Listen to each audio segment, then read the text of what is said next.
दोस्तों नमस्कार, मैं ऋषभ देव मिश्रा स्वागत करता हूं अपने YouTube चैनल पर।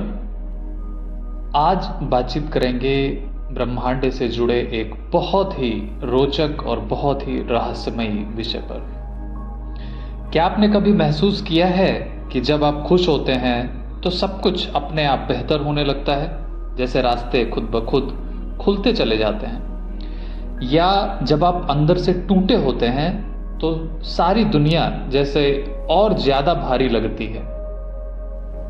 दोस्तों, ये कोई इत्तेफाक नहीं है, ये है आपकी वाइब्रेशंस की भाषा और यूनिवर्स का उस भाषा में आपको जवाब देना। देखिए, यूनिवर्स एक ऊर्जा प्रणाली है। हमारा हर विचार, हर भावना, हर शब्द एक प्रकार की कंपन पैदा करता है, वाइब्रेशन पैदा करता है, और यूनिवर्स ठीक उसी कंपन को वापस हमारे जीवन में घुमाकर भेजता है। आप इसे और अच्छे तरीके से ऐसे समझ सकते हैं जैसे कोई रेडियो है। आप कौन सा स्टेशन ट्यून करते हैं वैसा ही गीत बजना प्रारंभ हो जाता है। अगर आप दुख, गुस्सा, डर की फ्रीक्वेंसी पर ट्यून कर रहे हैं तो यूनिवर्स भी आपको वैसे ही अनुभव भेजेगा, व्यक्तियों के रूप में, परिस्थितियों के रूप में। लेकिन अगर आप ग्रैटिट्यूड, खुशी और शांति की फ्रीक्वेंसी पर वाइब्रेट कर रहे हैं तो यूनिवर्स का जवाब भी कुछ वैसा ही होगा। अगर एक उदाहरण के माध्यम से हम समझते हैं तो एक व्यक्ति था, सामान्य नौकरी करता था, हमेशा कहता था मेरे पास कुछ नहीं है, मेरी किस्मत ही खराब है। हर दिन वो शिकायत करता रहता था, दूसरे लोगों से कंपैरिजन करता था और खुद को छोटा महसूस करता था। क्या नतीजा हुआ इसका? यूनिवर्स ने उसकी उसी कंपन को सुना और उसे और ज्यादा ऐसी ही परिस्थितियां भेजी, ना कोई ग्रोथ और ना ही कोई पीस, किसी प्रकार का कोई डेवलपमेंट नहीं। अब दूसरी तरफ एक और व्यक्ति था जिसने मुश्किल हालातों में हर सुबह खुद से कहा मैं ग्रेटफुल हूं, मैं काबिल हूं। और ये जो यूनिवर्स है, ब्रह्मांड है या ईश्वर है, वो हमेशा मेरे फेवर में काम करता है। वो रोज विजुअलाइज करती, अफर्मेशंस बोलती और दूसरों की खुशी में भी खुशी पाती थी। उसकी लाइफ में अपॉर्चुनिटीज खुद चलकर आई, लोगों ने उसके काम को नोटिस किया, उसे रेज मिला। इन दोनों केसेस में क्या फर्क था? बस वाइब्रेशंस का। यूनिवर्स में कोई जजमेंट नहीं होता, बस रिफ्लेक्शन होता है। आप जैसा अंदर से वाइब्रेट कर रहे होते हैं वैसी ही गूंज आपको बाहर सुनाई देती है। अब आप सोच रहे होंगे कि क्या सिर्फ सोच बदल लेने से सब कुछ बदल जाता है? उत्तर है हाँ, पर सोच के साथ भावना और विश्वास भी बदलना पड़ता है, क्योंकि सिर्फ अफर्मेशंस बोलना काफी नहीं है। अगर अंदर से डर, संदेह और गिल्ट की भावना है, अपराध बोध की भावना है, तो वही स्ट्रॉन्गेस्ट वाइब्रेशंस मानी जाएंगी। मतलब आपके भीतर कैसी वाइब्रेशंस चल रही हैं वही आपकी स्ट्रॉन्गेस्ट वाइब्रेशंस मानी जाएंगी। जैसे एक पेड़ की जड़ें जो जमीन के नीचे होती हैं वही डिसाइड करती हैं कि पेड़ मजबूत है या कमजोर है, वैसे ही आपकी सबकॉन्शियस वाइब्रेशंस यानी आपकी गहराई में बैठी भावनाएं ही असल में यूनिवर्स से संवाद करती हैं। एक और उदाहरण लेते हैं। कई लोग पैसा चाहते हैं लेकिन अंदर से पैसे को लेकर के उनके अंदर कुछ डर की भावना बैठे रहती है। जैसे उनकी कोई ऐसी सोच होती है कि पैसा चाहिए, लेकिन सोचते हैं पैसा आएगा तो लोग बदल जाएंगे। उनके अंदर ये भावना होती है कि पैसा पाप होता है। अब उनकी बाहर की प्रेयर कुछ और है, बाहर से तो वो चाहते हैं कि उनके पास में पैसा आए, लेकिन अंदर की उनकी वाइब्रेशंस, पैसे को लेकर के जो उनकी भावना है वो बिल्कुल जस्ट अपोजिट है।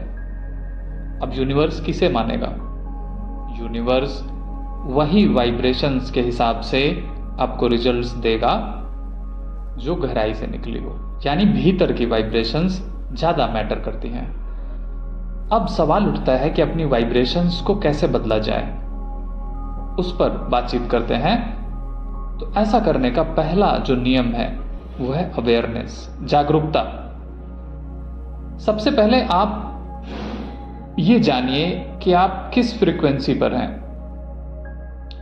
भीतर आपके क्या चल रहा है, कैसी भावनाएं आप खुद को लेकर के या जीवन से जुड़ी चीजों को लेकर के आप महसूस करते हैं।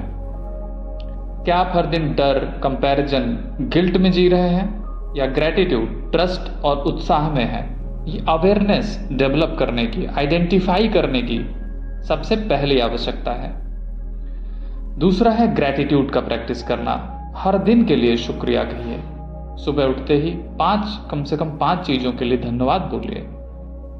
ऐसा करने से फ्रीक्वेंसी तुरंत शिफ्ट हो जाती है। आपका फोकस उन चीजों पर चला जाता है जो आपके जीवन में मौजूद हैं। अदरवाइज ज्यादातर समय आपका फोकस उन चीजों पर रहता है जो चीजें जीवन में मौजूद नहीं हैं। तीसरी चीज जो हम कर सकते हैं वो है सेल्फ टॉक पर ध्यान दें। क्या वार्तालाप आप स्वयं से करते हैं दिन भर? किस फ्लो में बहते हैं? यही आपकी एनर्जी को डिसाइड करता है। खुद को जज मत करिए, अपनाइए अपने पास्ट एक्सपीरियंस के हिसाब से, चाइल्डहुड एक्सपीरियंसेस के हिसाब से। खुद को जज मत करिए, स्वयं को अपनाइए। जहां पर आपको लगता है कि इस पर्टिकुलर पॉइंट पर जीवन के क्षेत्र में मुझे काम करने की जरूरत है, सुधार करने की जरूरत है, तो पहले गलती को एक्सेप्ट करें और उसके बाद उसमें परिवर्तन लेकर आना शुरू करें। चौथी चीज जो हम कर सकते हैं वो है म्यूजिक, नेचर और साइलेंस। हाई वाइब्रेशंस वाला म्यूजिक सुने, प्रकृति में थोड़ा समय बिताएं और मौन, कुछ देर शांत अवश्य बैठें। स्वयं के साथ बैठें, कोई मोबाइल फोन नहीं, कोई डिस्ट्रैक्शन नहीं, बस स्वयं के साथ बिना कुछ किए 5 से 10 मिनट बैठना प्रारंभ करें। 5वीं चीज है फॉरगिवनेस। जब आप क्षमा करते हैं स्वयं को या उन लोगों को जिन्होंने आपके साथ किसी भी प्रकार का गलत बर्ताव किया, तो आपकी वाइब्रेशंस हल्की हो जाती हैं। क्षमा का मतलब यह नहीं है कि आप गलत को सही मानते हैं। क्षमा का मतलब होता है कि अब उस दर्द को आप अपने साथ नहीं रखते हैं, कैरी नहीं करते हैं उस बोझ को। ये 5 चीजें करके हम अपनी वाइब्रेशंस को बदल सकते हैं। जो पैटर्न्स हैं जो वर्षों से हमारे साथ चले आ रहे हैं, उन पैटर्न्स को चेंज किया जा सकता है। अब अगर हम यूनिवर्स की बातचीत करें तो वो हर पल आपके वाइब्रेशंस को सुन रहा होता है। आपका जीवन एक कैनवास है। आप जो इमोशंस इसमें डालते हैं, यूनिवर्स वैसी ही तस्वीर खींचता है। अगर आप दुख, भय और संघर्ष से भरी तस्वीरें भेजेंगे, यूनिवर्स उसमें ही रंग भरेगा। लेकिन अगर आप उम्मीद, करुणा और प्रेम से भरी तस्वीर देंगे तो यूनिवर्स भी उसे ही निखारेगा। आपके आसपास जो लोग हैं, जो घटनाएं हैं, जो चैलेंजेस हैं, सब आपके ही इनर वाइब्रेशंस का प्रोजेक्शंस होते हैं। आउटर वर्ल्ड कुछ नहीं है, बस आपकी इनर स्टेट का मिरर होता है। अब एक और बहुत गहरी बात समझनी जरूरी है। कभी कभी हम सोचते हैं मैं तो पॉजिटिव हूं, फिर भी परेशानी क्यों आ रही है? क्योंकि यूनिवर्स सिर्फ कॉन्शियस थॉट से नहीं, आपके सब कॉन्शियस वाइब्रेशन से कनेक्ट करता है। इसलिए हीलिंग जरूरी होती है। Inner child healing, past life का ट्रॉमा रिलीज करना, एनर्जी की क्लींजिंग करना, इन सभी हीलिंग मॉडलिटीज का यूज करते हुए हम अपने अंदर के पुराने घाव, अज्ञात भय को साफ करते हैं, जिससे हमारी वाइब्रेशंस शुद्ध होना प्रारंभ हो जाती हैं। अंत में बस मैं इतना कहना चाहूंगा कि यूनिवर्स आपको सजा नहीं देता है, ना ही इनाम देता है। वो सिर्फ रेजोनेंस करता है। जैसा आप भीतर हैं वैसा ही बाहर बनता है। तो अगर आप अपनी जिंदगी को बदलना चाहते हैं, शब्दों से नहीं, वाइब्रेशंस से बात करें। अपने इमोशंस को अपने थॉट पैटर्न्स को, अपने दृष्टिकोण को बदलें, यूनिवर्स खुद ब खुद बदल जाएगा। आप प्रार्थना करते हुए यूनिवर्स से कुछ मांग जरूर सकते हैं, लेकिन आपकी वाइब्रेशन से यूनिवर्स को दिखता है कि आप सच में क्या चाहते हैं, क्या डिजर्व करते हैं। अब आपका फैसला है कि आप कौन सी फ्रीक्वेंसी पर ट्यून कर रहे हैं।